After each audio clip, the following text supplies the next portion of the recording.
இந்த காலகட்டத்தில் மக்கள் எல்லாத்துக்கும் போட்டி பொறாமை அப்படின்னு சொல்லி உலகம் முழுக்க நஞ்சா விதைஞ்சிருக்கு. ஆனால் இஸ்லாத்தின் அடிப்படையில் நாம் பொறாமை கொள்ளணும் அப்படின்னு சொன்னால் ரெண்டு விஷயத்துக்கு தான் அப்படின்னு சொல்லப்படுது. அது என்ன தெரியுமா? புகாரியில் 7529வது செய்தி. 2 விஷயத்தை தவிர வேற எதற்காகவும் பொறாமை கொள்ளக்கூடாது. அதில் ஒன்று, ஒரு மனிதருக்கு இறைவன் ஒரு ஆணை அந்த கல்வி ஞானத்தை கொடுத்துருக்கான். அதை கொண்டு அவர் இரவிலும் பகலிலும் ஓதி அதன்படி செயல்பட்டு வராரு.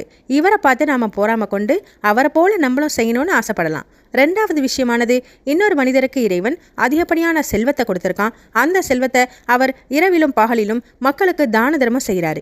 இவரை பார்த்து நாமளும் இவரை போல செய்யணும்னு சொல்லி பொறாமை கொள்ளலாமே தவிர்த்து, மக்கள் மத்தியில் எப்படி இருக்குன்னா, அவன் மட்டும் நல்லா படித்து நல்ல அந்தஸ்தில் இருக்கானே, அவன் மட்டும் செல்வந்தனா இருக்கானே, அவனுடைய செல்வமெல்லாம் அழிஞ்சு போகணும் அப்படிங்கிற மாதிரி பொறாமை கொள்றாங்க.